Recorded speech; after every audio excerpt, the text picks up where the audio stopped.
오늘 주일 예배는 두려움과 염려를 깨는 방법, 두려움과 염려를 깨는 방법이라는 제목으로 잠깐 시간 은혜를 나누고자 합니다.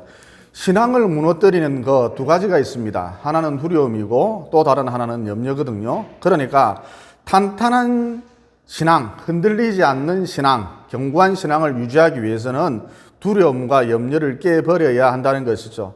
우선 두려움에 대해서 살펴보도록 하겠습니다. 여러분, 두려움이란 도대체 무엇일까요? 두려움의 정의, 두려움의 본질, 두려움의 실체란 도대체 무엇일까요? 무엇이 두려움일까요? 내가 가장 크게 보는 것, 이게 두려움이라는 것입니다. 그러니까 예를 들어 어떤 사람이 돈을 아주 크게 본다면 돈을 잃는 것, 이게 그 사람에게 있어서 가장 큰 두려움이라는 것입니다. 또 어떤 사람이 건강을 아주 크게 본다면 건강을 잃는 것, 이게 그 사람에게 있어서 가장 큰 두려움이라는 것입니다. 그래서 이런 사람들은 주로 어떻게 살아가지요? 이것 건강에 참 좋다, 이것 몸에 해롭다 그러면 그만 크게 두려워하고 얼른 이것을 피하려 한다는 것이죠. 또 이것 몸에 참 좋다, 이것 건강에 참 좋다 그러면 까마귀라도 뱀이라 할지라도 황소개구리라 할지라도 잡아먹으려 한다는 것입니다. 또 어떤 사람은 평판을 크게 보거든요. 그래서 이런 사람들은 남들이 나를 어떻게 생각할까? 남들이 나를 두고 어떤 말을 할까? 남의 시선, 남의 말 같은 것이 두려움의 대상이라는 것입니다. 반면 어떤 사람은 하나님을 아주 크게 보거든요. 그래서 이런 사람들은 하나님의 시선, 하나님의 판단만이 두려움의 대상이 되는 것이죠. 그래서 두려워하는 것 이퀄 자신이 가장 크게 보는 것, 이런 결론이 나오는 것입니다. 또 무엇을 두려워하는가? 이게 신앙의 대상, 믿음의 대상이라는 것이죠. 그러니까 예를 들어서 돈을 잃어버리는 것, 이게 가장 두려운 사람은 돈이 자기 신앙의 대상이요, 돈이 자기 믿음의 대상이라는 것입니다. 그래서 돈을 잃어버리면 모든 것이 끝장나는 줄 안다는 것이죠. 또 건강을 잃어버리는 것, 이게 가장 두려운 사람은 건강이 자기 신앙의 대상이요, 건강이 자기 믿음의 대상이라는 것입니다. 그래서 건강을 잃어버리면 그만 모든 것을 자포자기해 버린다는 것이죠. 또 남이 나를 어떻게 생각할까? 곧 남의 평판, 이런 게 가장 두려운 사람은 남들의 평판이 자기 신앙의 대상이요, 믿음의 대상이라는 것이죠. 그래서 평판이 좋지 못하면, 남들이 좋은 말을 하지 않으면 도무지 견디지를 못한다는 것입니다. 오늘 여러분, 성경은 이렇게 얘기를 합니다. 몸은 죽일 수 있지만, 몸은 얼마든지 죽일 수 있지만 그 후에는 어쩔 수 없는 자들, 곧 이 세상을 두려워하지 말고 죽인 후에 지옥에 던질 권세가 있는 분, 곧 예수 그리스도만을 유일하게 두려워하라 그러셨지요. 그래서 4절로 5절에 보면 이런 말씀이 나오지요. 내가 내 친구 너희들에게 말하노니 몸을 죽이고 그 후에는 능히 더 못하는 자들을 두려워하지 말라. 마땅히 두려워할 자를 내가 너희에게 보이리니 곧 죽인 후에 또한 지옥에 던져 넣는 권세 있는 그를 두려워하라. 내가 참으로 너희에게 이르노니 그를 두려워하라. 그러니까 결론적으로 하나님만 두려워하라는 것입니다. 오직 하나님만 두려워하라는 것이죠. 그리고 무엇보다 사람이 하나님만 두려워하면 나머지는 다 상대적인 것이기 때문에 별로 그다지 두렵지 않다는 것이죠. 저는 목사임에도 불구하고 믿음이 없어서 그런지 몰라도 하나님께서 영적인 체험을 많이 시켜주셨습니다. 그 중에 지금 생각나는 것이, 제가 어느 날 비몽사몽간에 지옥에 떨어졌거든요. 그러니까 블랙홀 같은 흑암이 저 밑에 있는데, 블랙홀 같은 흑암이 저 아래에 있는데 제가 사정없이 추락을 하는 거예요. 그리고 떨어지는 속도가 얼마나 빠른지 미사일보다도 더 빨랐습니다. 이것을 제가 충분히 느낄 수 있었거든요. 그러니까 영혼이라고 하는 것이 육체에 있을 때보다, 영혼이라고 하는 것이 육체에 머물러 있을 때보다 육체를 떠났을 때 훨씬 더 감각이 예민해져 있더라는 것입니다. 즉, 이 영혼이라고 하는 것이, 우리 속사람이 육체를 벗어나면 더 깊이, 더 넓게, 더 많이 모든 것을 느낄 수 있다는 것이죠. 감각이 확 살아난다는 것입니다. 이렇게 끝없이 한참 아래로 떨어지고 있는데, 저 높은 곳에서 천사들이 손에 손을 잡고 마치 강강술래를 하듯이 손에 손을 잡고 빙글빙글 돌면서 찬송을 부르더라는 것입니다. 그 찬송이 무엇이냐? 구주의 십자가 보혈로 죄 씻음 받기를 원하네. 내 죄를 씻으신 주 이름 찬송합시다. 찬송합시다. 찬송합시다. 내 죄를 씻으신 주 이름 찬송합시다. 이렇게 찬송을 아름답게 힘차게 부르더라는 것이죠. 이어 이 찬송 소리와 더불어서 제 영혼이 다시 올라왔다는 것이죠. 그리고 떨어질 때는 제 느낌으로 한참 동안 떨어지는 것 같았는데 다시 올라올 때는, 다시 올라오는 시간은 0.1초도 걸리지 않더라는 것입니다.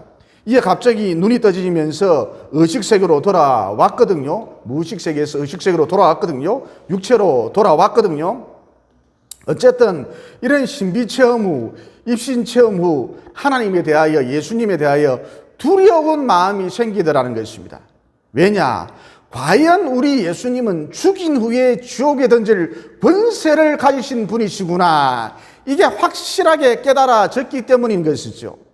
그리고 동시에 건강을 잃는 것, 돈을 잃는 것, 힘을 잃는 것, 명예를 잃는 것, 다른 사람들의 평판 따위가 전혀 신경 쓰이지 않더라는 것입니다. 즉 이런 것들은 더 이상 두려움의 대상이 되지 않더라는 것이죠. 그러므로 모든 두려움을 극복할 수 있는 비결이 무엇이냐?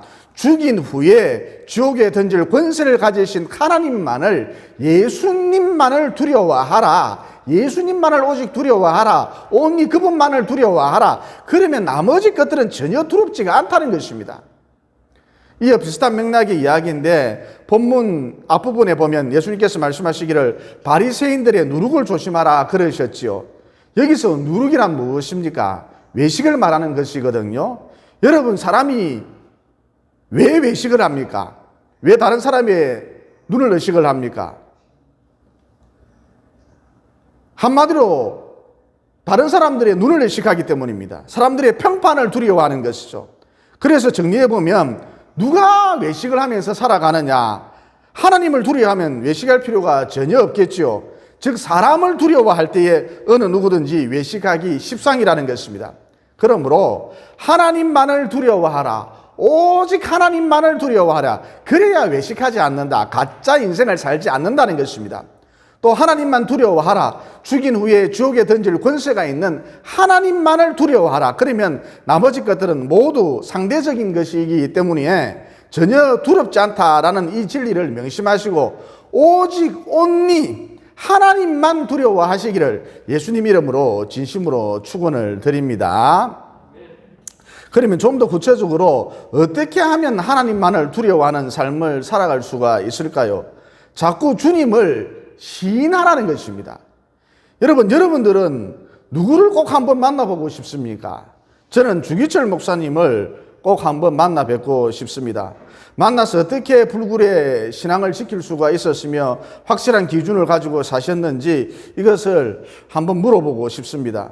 즉 숱한 핍박, 모진 박해, 엄청난 압박 가운데서도 흔들리지 않고 신앙을 지킬 수 있었던 그 비결이 무엇인지 진지하게 한번 물어보고 싶다는 것이죠. 주 목사님은 여러분이 잘 아시다시피 일제강점기 때 신사참배를 거부한 목사님으로 유명하시잖아요. 당시 주 목사님은 교계 어른이셨지요. 그래서 일제가 생각하기를 우두머리를 꺾어 놓으면, 어른을 꺾어 놓으면 일이 참 쉽겠다 싶어서 주 목사님에게 상상을 초월하는 압박을 가했던 것이죠.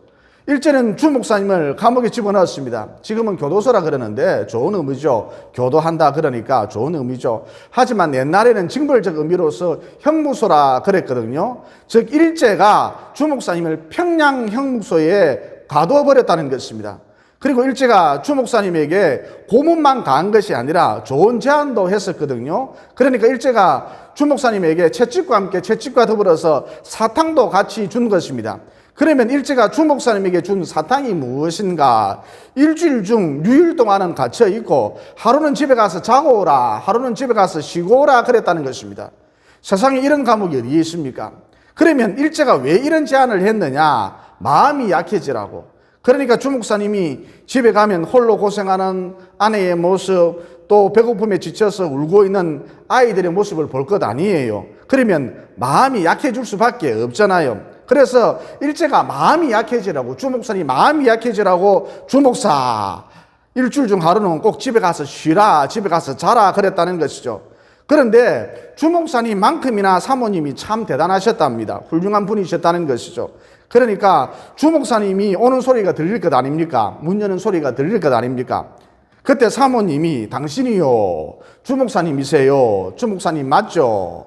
이어 동시에 문 앞에 서 있는 주목사님을 바라보시면서 살아서 오면 내 남편이 아니요, 죽어서 와야 내 남편이요, 그랬답니다. 즉 다시 돌아가서 형무소로 돌아가서 평양 형무소로 가서 믿음을 지키라는 것이죠. 그래서 일제가 일주일 중 하루는 집에 가서 쉬고 오라, 자고 오라 그랬지만 주목사님은 갈 곳이 없어서, 사모님이 쫓아내버리니까 갈 곳이 없어서 다시 평양 형무소로 돌아왔답니다. 여러분, 주기철 목사님이 이런 얘기를 하셨거든요. 잔인할 정도의 어려움이 있었지만, 잔인할 정도의 고문, 압박, 핍박이 있었지만 벗어나는 길이 너무너무 쉬웠다, 간단했다. 즉 일제 앞에서 그냥 신사참배를 하겠다, 이 말 한마디면 고문도 없고 핍박도 없고 압박도 없고 당장 풀어준다는 것이죠. 주 목사님은 이게 너무너무 큰 유혹이었다, 시험거리였다고 말했습니다. 일반적으로 고난을 피하는 길이 너무 어려우면 그렇게 할 바에야 차라리 견디고 말겠다, 그렇게 할 바에야 차라리 참고 있겠다 그러면서 묵묵히 인내하고 고난을 감수하죠. 그런데 주 목사님은 고난을 피하는 길이 너무 쉬우니까, 말 한마디면 되니까 이게 너무 큰 유혹이었다, 너무 큰 시험거리였다는 것이죠. 하지만 고난을 피하는 길이 쉽다 하여서 이게 유혹인데, 이게 시험인데, 고난을 피하는 길이 쉽다 하여서 덥석 그 길로 가버리면, 곧 넓은 길로 가버리면 그만 모든 게 일시에 와르르 무너져 내리고 만다는 것입니다. 즉 나란 무엇인가? 나란 도대체 무엇인가? 변절자, 배신자, 가룟유다, 그 이상도 아니고 그 이하도 아니라는 것이죠. 여러분, 이런 삶을 살고 싶습니까? 주 목사님의 일사가오라는 설교문에 보면 이런 내용이 나오거든요. 주 목사님께서 기도한 내용인데, 장기간의 고난을 이길 수 있는 힘을 주십시오.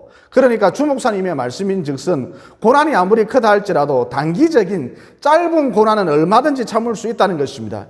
예를 들어서 찔리고 불로 지짐을 당하고 꺾이고 터지고 벌어지고 그래서 몸이 견디지 못해서 하루 이틀 만에 죽으면 좋은데, 이렇게 순교하면 좋은데 일주일, 한 달, 두 달, 6개월, 8개월 이렇게 고난이 지속되니까 엄청 견디기 힘들더라는 것이죠. 그래서 그는 장기간의 고난을 이길 힘을 주십시오, 이렇게 기도했다는 것입니다. 늘 이렇게 기도했다는 것입니다. 또 당시 자신과 더불어 형무소에 갇혀 있었던 믿음의 동지들에게 나 같은 약졸이, 주 목사님은 자신을 표현하기를 약졸이라 그랬습니다. 나 같은 약졸이 무슨 힘으로 무슨 능력으로 이 고난을 버틸 수가 있겠습니까? 이 장기간의 어려움을 버틸 수가 있겠습니까? 그러면서 항상 중보 기도를 부탁을 하셨답니다. 이어 주기철 목사님은 이런 기도의 내용과 더불어 두 구절의 성경 말씀을 인용하셨거든요. 그게 무엇이냐? 끝까지 견디는 자는 구원을 받으리라. 마가복음 13장 13절 말씀이죠. 또 로마서 8장 18절도 인용을 하셨습니다. 생각하건대 현재의 고난은 장차 우리에게 나타날 영광과 비교할 수 없도다. 그러니까 우리 주 목사님, 주님을 자꾸 시인하다 보니까 말할 수 없는 어려움 가운데서도, 말할 수 없는 핍박 가운데서도 주님을 부인하지 않고 주님을 자꾸 시인하다 보니까 두려움을 압도해버리는 이긴 자의 모습으로 당당히 서 계시더라는 것입니다. 그래서 저는 주 목사님을 꼭 한번 만나 뵙고 싶다는 것이죠. 그러므로 결론이 무엇이냐? 삶 속에 두려움이 몰려올 때마다 그저 두려움을 회피하는 길로 가지 말라는 거예요. 여러분, 마귀가 두려움을 쉽게 피할 수 있는 길을 열어준다니까요. 그럴 때에 두려움을 회피하는 길, 넓은 길로 가지 말라는 거예요. 대신 두려움 가운데서도 자꾸 우리 주님을 시인함으로써 주기철 목사님처럼 마침내 두려움을 압도해버리고 더 나아가 이긴 자의 모습으로 당당히 서 계시기를 예수님 이름으로 진심으로 축원을 드립니다. 그 다음 염려의 문제인데, 인간이 왜 자꾸 염려하느냐? 인류는 염려와 더불어 살았죠. 인간이 왜 자꾸 염려를 하느냐? 여기에는 여러 가지 이유가 있을 수 있겠습니다만 그중 가장 대표적인 것이 보다 나은 세상을 만들기 위해서라는 것이죠. 사람이 자꾸 염려하는 이유는 보다 나은 세상을 만들기 위해서라는 것이죠. 여러분, 중세시대, 근세시대 사회 스타일이, 사회 모습이 어땠습니까? 세습이 주리를 형성했거든요. 그러니까 아버지가 사장이면 자기는 자동적으로 사장이 되는 것이고, 아버지가 왕이면 자기는 자동적으로 왕이 되는 것입니다. 그래서 어떤 현상이 일어났느냐? 아들이 멍청해요. 아들이 시원찮아요. 하지만 아버지가 사장이라서 자동적으로 사장이 됐단 말입니다. 그런데 이 아들, 자기가 봐도, 자기가 생각을 해봐도 자기는 사장감이 아니거든요. 그래서 전문 경영인을 모시게 된 것이죠. 전문 경영인을 모셔오게 된 것입니다. 이어 전문 경영인은 혼자 다 일을 처리할 수 없으니까 많은 인력들을 채용하게 되었답니다. 그러니까 기업 세습이라고 하는 것이 어떤 결과를 초래했느냐? 전문 경영인 그룹을 형성하게 되었다는 것이죠. 또 이 전문 경영인들이 많은 사람들을 채용했거든요. 이에 중상층이 아주 두터워졌다는 것이죠. 또 아들이 별로예요. 공부를 못해요. 좀 멍청합니다. 하지만 아버지가 왕이거든요.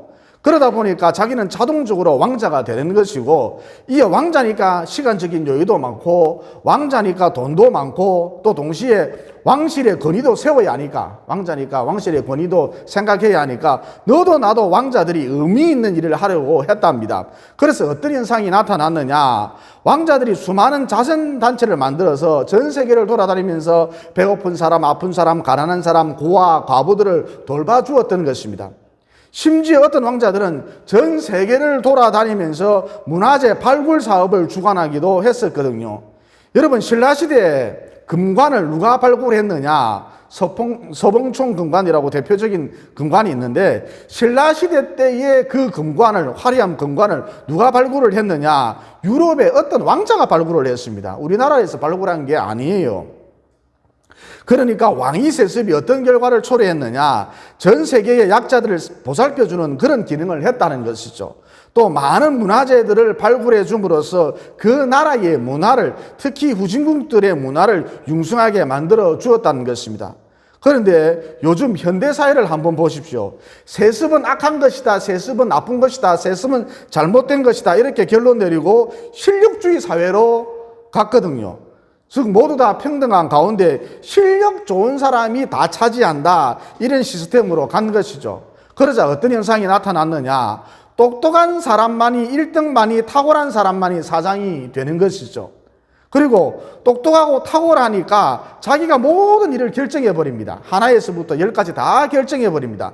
나머지는 들러리인 것이고, 사장 말고 뭐 나머지 100명이 있든 1000명이 있든 10,000명이 있든 이거는 다 들러리인 것이죠. 그래서 결국 어떤 결과가 초래됐느냐? 전문 경영인 그룹이 사라졌다는 것입니다. 과거에는 수많은 전문 경영인 그룹이 있었는데 이게 깜짝같이 사라져 버렸다는 것이죠. 또 웬만하면 사람을 대신하여 기계가 일을 하도록 시스템을 바꾸어 버렸거든요. 똑똑한 사장이라면 임금이 절감을 위해서 당연히 기계화를 추구하겠죠. 그래서 중산층이 얇아졌다는 것입니다. 세습 시대에는 중상층이 탄탄했는데 중상층이 얇아졌다는 겁니다. 실력주의 사회로 들어서니까. 그리고 똑똑한 사장이 하나에서부터 10까지 모두 간섭을 하니까 사장님들 인생의 의미를 추구하거나 인생을 즐길 여유가 없어졌다는 것이죠. 예를 들어서 애플의 대표 스티븐 잡스 한번 보세요. 맨날 청바지에 검은색 티만 입고 다녔잖아요. 허구한 날 그렇게 다녔습니다. 왜 그런가? 쇼핑할 시간이 없으니까. 또 스티븐 잡스, 여러분이 잘 아시다시피 대머리였거든요. 하지만 머리카락 이식할 여유가, 시간이 없었던 것이죠. 그래서 그냥 그렇게 살았대요. 벗겨진 채로 살았대요. 돈은 많은데 그렇게 살았대요. 이어 그는, 스티븐 잡스는 중년의 나이에, 젊은 나이에 췌장암으로 죽었지 않습니까? 그러니까 실력주의 사회가 좋은 것인 줄 알았는데 이게 부작용이 엄청나더라는 것입니다. 오히려 과거 세습 사회보다 못하더라는 것이죠. 또 왕위 세습은 부당한 것이다 그러면서 실력주의 사회로 사회 시스템을 바꿔 놓았잖아요. 그러자 어떤 현상이 나타났느냐? 수많았던 자선단체들이, 전통이 있는 자선단체들이, 천년 전통의 기구들이, 또 문화재 발굴단이 하루아침에 싹 다 자취를 감춰버렸다는 것이죠.